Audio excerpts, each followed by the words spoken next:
Only one bullet. The chances are slim.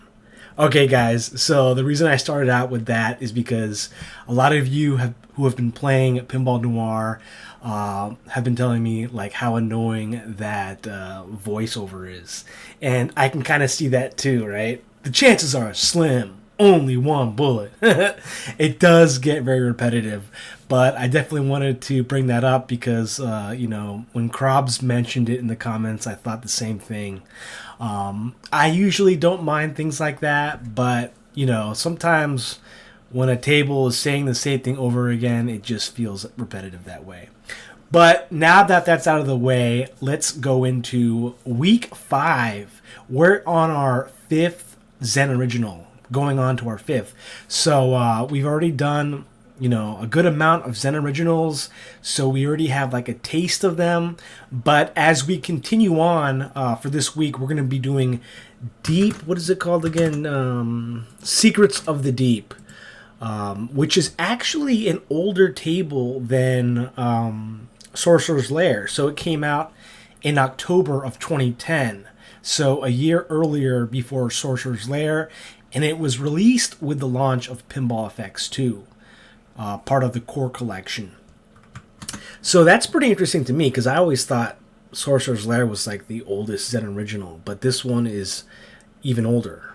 So we'll be doing that this week. The reason I chose Secrets of the Deep is because it's kind of summer almost, and I think a water-themed table fits perfectly.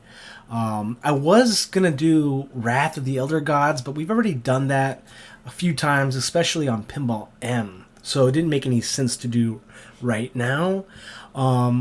But yeah, let's talk about Pinball Noir. So one of the things that I think I took from this week, as I'm playing these original tables, I had this big idea come up, and it was this idea about branding. Not just in pinball, but basically anything that's marketable, right? And so when I'm talking about this idea of branding in relation to pinball, I'm kind of talking about how a lot of people who have played real tables or are pinball enthusiasts have this idea that Williams is this is like the father of pinball, right? Williams, the brand name, you can look at the logo, Williams, WMS. And it kind of reminded me of like branding and other things, and how we kind of get this idea that if a certain company makes a certain product, like Williams makes pinball tables, that it's sort of already good. It's already past the eyeball test, so to speak, right? And I thought about that and I said to myself, well, not all Williams tables not all of them, in my opinion, were great. I mean, you have the the classic solid states from Williams, and also talking about Bally, and to a lesser degree Gottlieb. You could even include Stern, but not. There was also many tables that I think Williams released that weren't so good, or novel, right? But you kind of, because of tables that made Williams popular, you kind of have this idea that if a table is made by this company, then it must be good, right? And so I want you to kind of think about that in terms of these original tables, because, for example, Pinball Noir was completely original design by Zen Studios. And so Zen Studios, as you know, has their own library of original tables. But think of it like this: if Pinball Noir had the Williams logo, would you think differently about it? Would you be more open to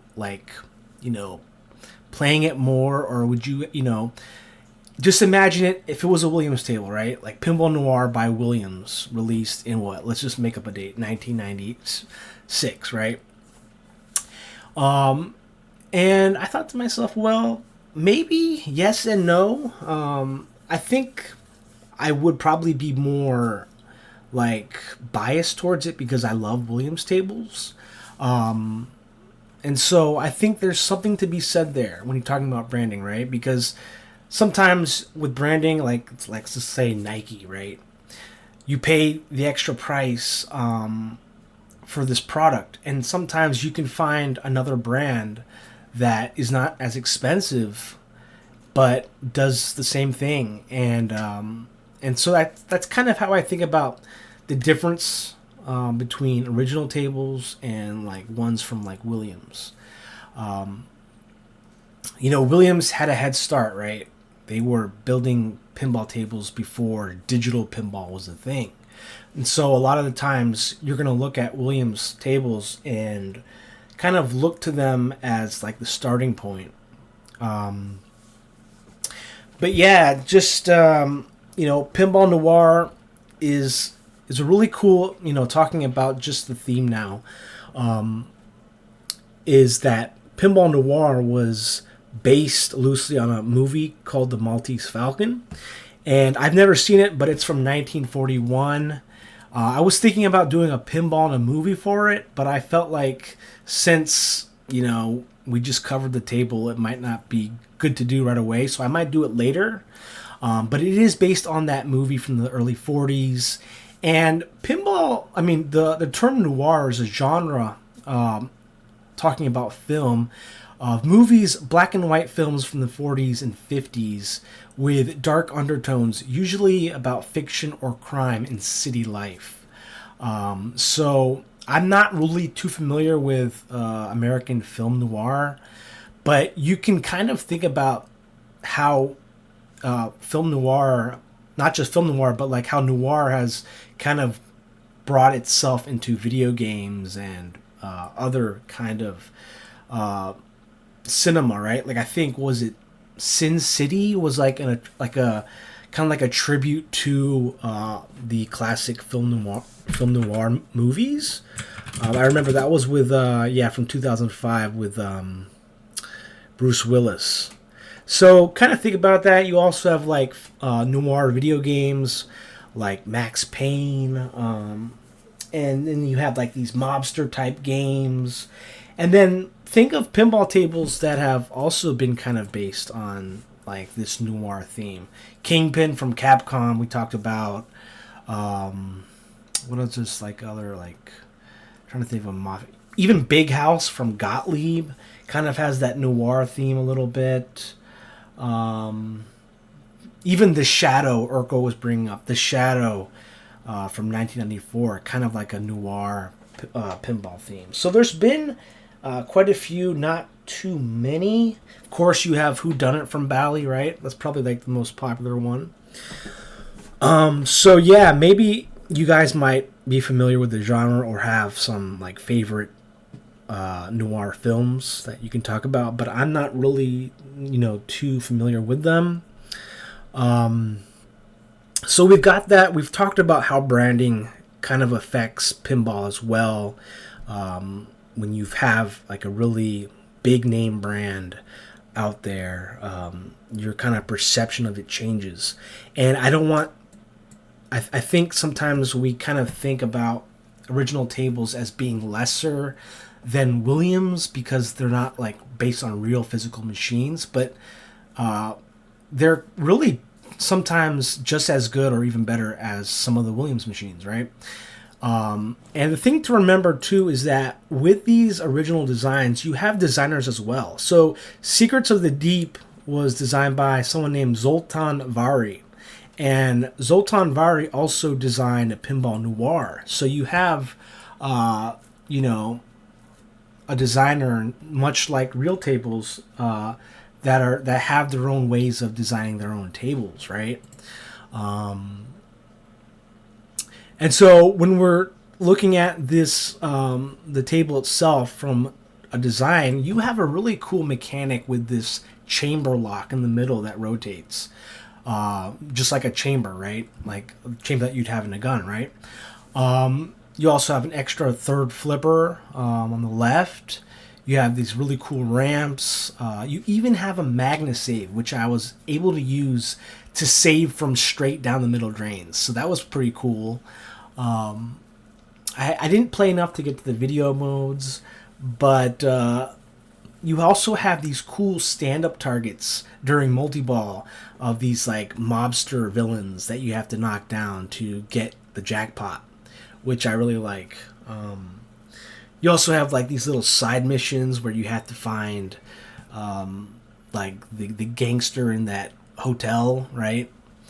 And you're basically, this table is about, gathering clues because you're like a private detective. It's trying to solve like a crime, a mystery.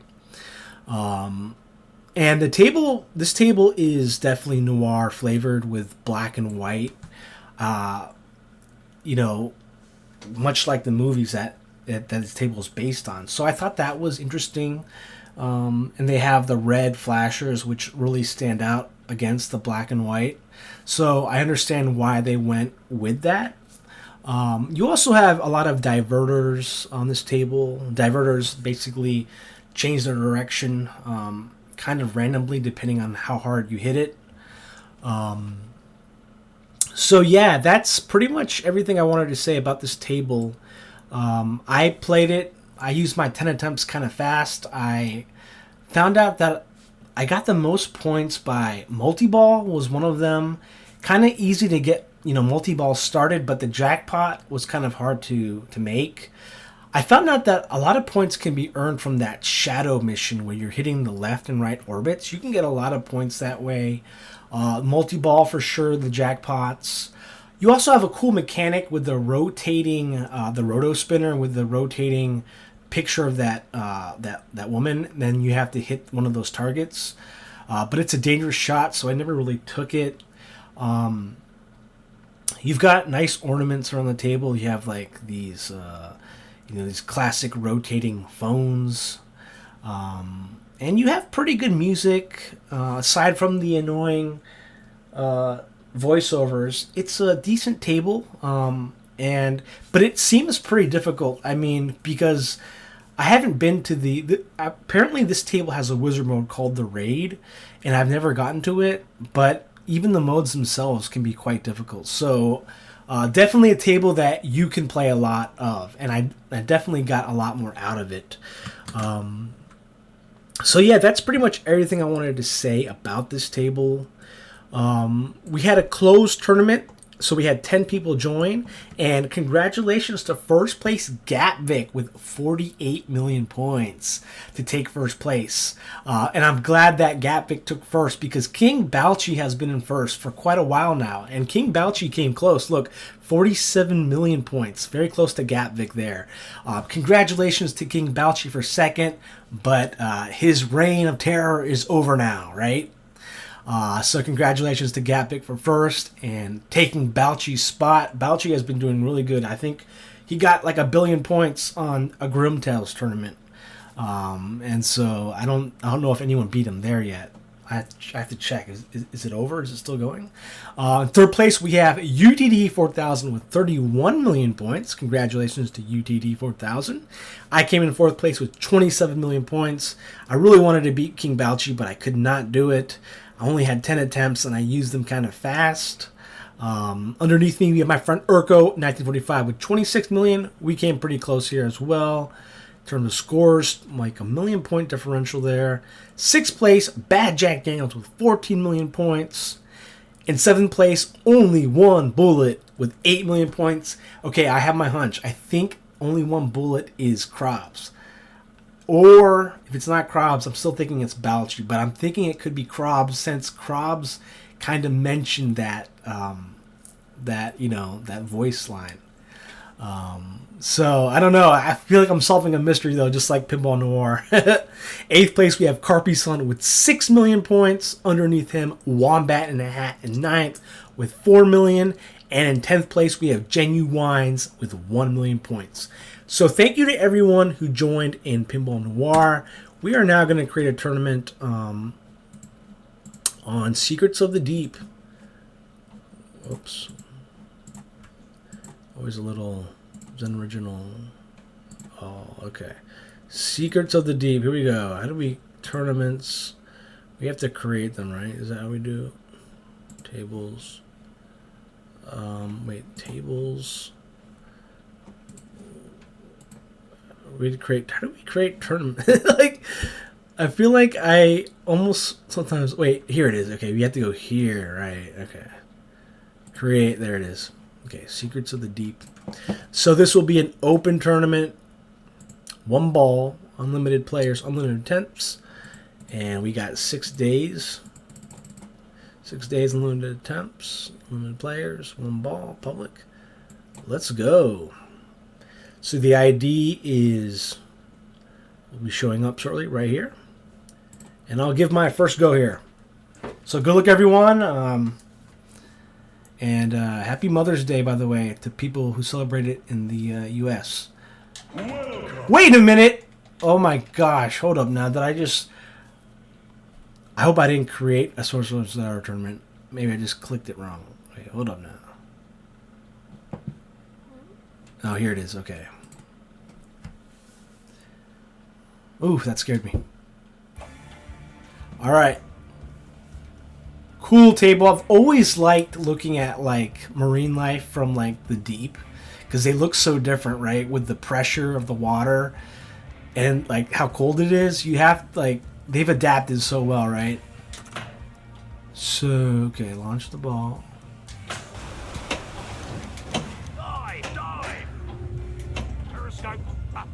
Periscope. This part's pretty cool about the table. You have this upper playfield area. Oh, video mode? Oh! Okay, I'll know what to do next time.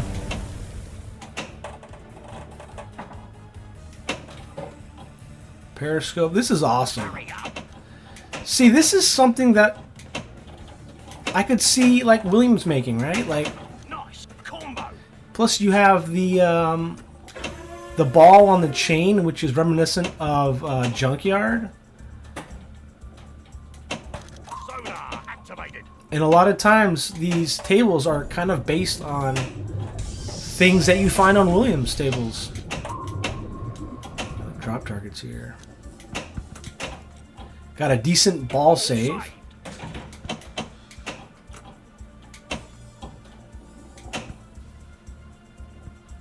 So what this table reminds me of too, with the little funnel on the bottom right, is Creature from the Black Lagoon.